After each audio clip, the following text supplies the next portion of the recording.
Hallo und willkommen zu unserer Serie Mein Laptop von innen. Hier möchte ich euch in einem schnellen Überblick zeigen, wie ihr den Akku tauscht und wie ihr an die wichtigsten Komponenten herankommt, wie SSD, RAM, Lüfter.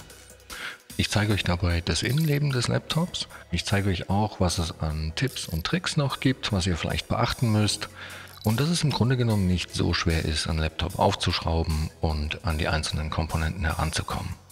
Legen wir los!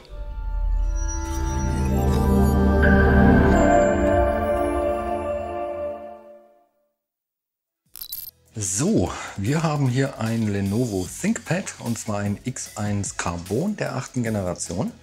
Und ich zeige euch auch gleich, wo ihr die genaue Modellnummer finden könnt. Aber zuallererst stellen wir sicher, dass das Laptop nicht mehr mit dem Ladekabel verbunden ist. Die Modellbezeichnung findet man in dem Fall auf der Rückseite. Und zwar einmal hier, aber auch hier viel besser zu lesen. Und ja, mit dieser Modellnummer findet ihr super einfach alle Ersatzteile speziell für dieses Gerät bei uns im Shop. Generell lässt sich zu dem Gerät noch sagen, dass ein Displaytausch relativ einfach ist. Dafür muss man nämlich nur den Frontrahmen abnehmen und kommt dann so an das Display ran. Bei der Tastatur ist es so, die kommt zusammen mit dem Topcase. Das Touchpad kann man jedoch einzeln tauschen. Um das Gerät jetzt zu öffnen, muss man zuallererst alle Schrauben lösen. Ich blende euch die auch im Bild ein. Das sind jetzt hier nur 5 Stück. Und da ist auch die Besonderheit, die kommen nicht ganz raus. Die bleiben im Gehäuse und werden also wirklich nur gelockert. Zum Aufschrauben habe ich hier ein Universalwerkzeugset benutzt. Da sind alle gängigen Aufsätze mit dabei, super praktisch.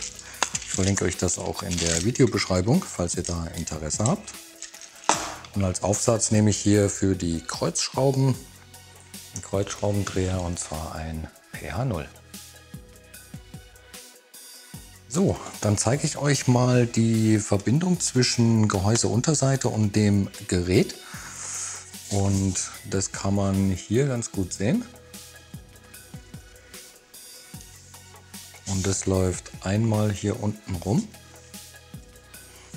Und man sieht auch, dass die Schrauben nur in dem oberen Teil sind. Und das liegt daran, dass die Gehäuseunterseite hier unten eingehakt ist. Das heißt, man sollte nicht auf der Seite anfangen, sondern am besten einfach oben.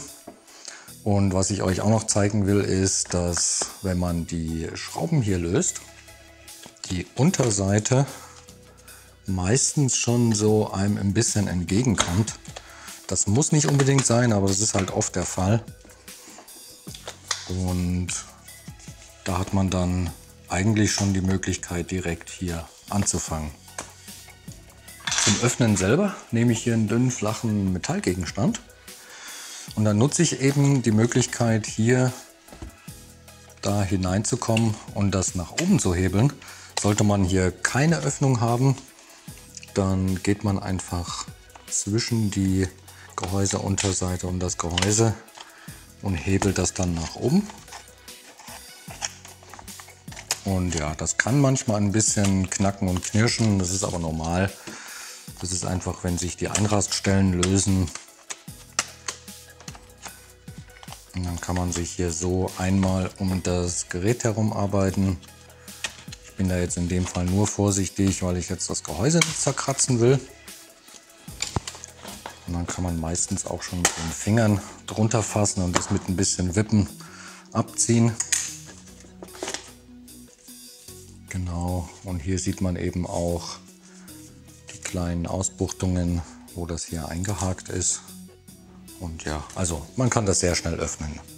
Gut, bevor wir jetzt aber irgendetwas weiteres machen, trennen wir als allererstes mal den Akku vom Mainboard, damit das Gerät auch wirklich keinen Strom mehr bekommt. Und wir sehen hier unter dieser kleinen Abdeckung läuft das Kabel und der Stecker. Und der Stecker ist in dem Fall so konzipiert, dass man den so ein bisschen nach oben hebelt und dann nach vorne hin rauszieht. Und dann kann man den so in die Richtung quasi nach vorne hin rausziehen und so dann lösen. Und dann zeige ich euch, was man hier sonst noch so sehen kann. Bei dem Gerät ist es so, dass es gibt keinen RAM, also beziehungsweise es gibt einen RAM, aber der ist aufgelötet. Das heißt, man kann den RAM nicht erweitern oder tauschen. Die SSD ist unter dieser Hülle und dann sehen wir hier noch den Lüfter und den Heatsink. Um den Akku auszubauen, muss man nur die Schrauben hier lösen. Das ist einmal die und die.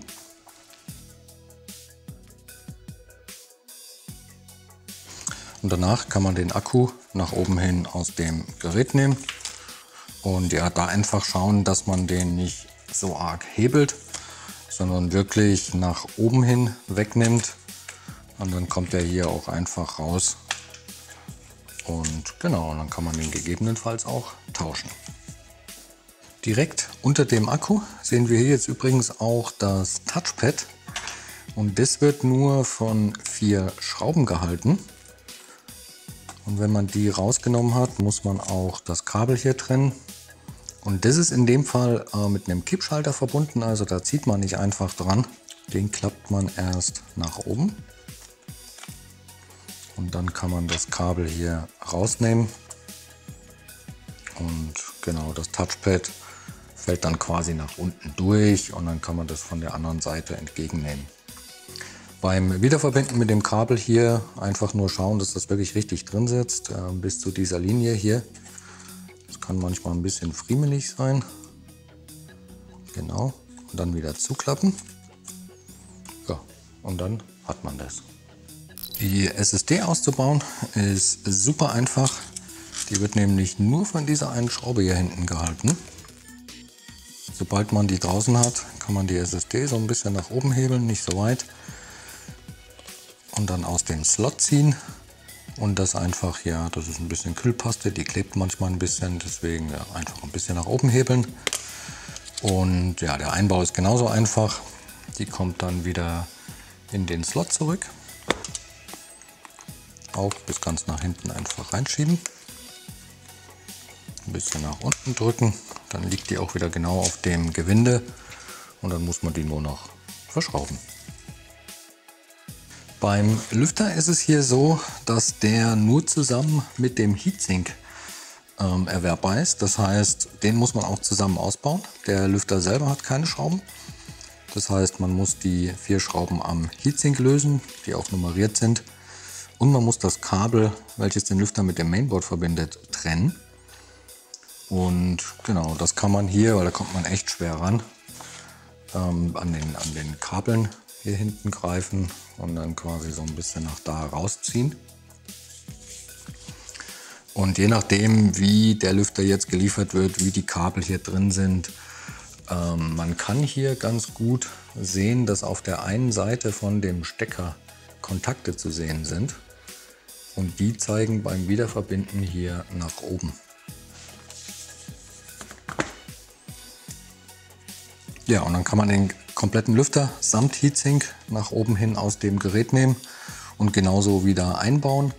Und ja, da einfach schauen, ob man neue Kühlpaste braucht, ob die beim neuen Lüfter mit dabei ist oder ob man die separat noch bestellen muss. Und am Ende auf jeden Fall nicht vergessen, auch das Kabel wieder zu verbinden, damit der dann auch wirklich wieder arbeitet. Das ganz nach hinten reinstecken. Und dann ist das auch absolut kein Hexenwerk. So, den Akku legt man hier mit diesen kleinen Ausbuchtungen genau hier drauf. Und dann landet er auch schon wieder passgenau in seiner Position auf den Gewinden. Und dann muss man den nur noch wieder verschrauben.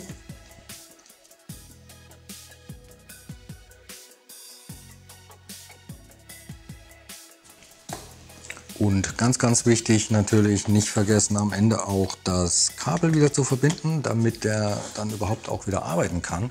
Und hier jetzt das gleiche Spiel. Ich hoffe, dass man das hier einigermaßen sehen kann. Man hängt den Stecker hier wieder rein.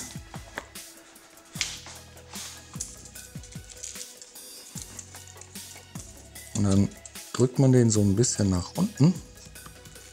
Und dann kann man den nach unten, und da kann man ruhig ein bisschen, da muss man wahrscheinlich ein bisschen fester drücken, nach unten hin festmachen.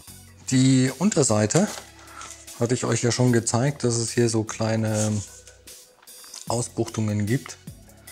Und deswegen fangen wir auch genau hier an. Das heißt, wir schieben die Unterseite erst hier ein bisschen drunter und können sie dann nach oben hin festdrücken, auch in der Mitte und an den Seiten. Falls die nicht direkt richtig schließt, dann liegt das wahrscheinlich an den Schrauben. Das ist aber auch nicht problematisch, dann schraubt man die einfach zu. Das kann ich euch jetzt hier mal zeigen. Und direkt sieht man, dass das verschlossen ist. Ja, und dann muss man nur noch alles zuschrauben und hat das erledigt. So, ich hoffe, das Video hat euch weitergeholfen. Wenn ihr noch Fragen oder auch Anregungen habt, lasst uns gerne einen Kommentar da. Und dann wünsche ich euch viel Spaß beim Schrauben. Bis zum nächsten Mal. Ciao.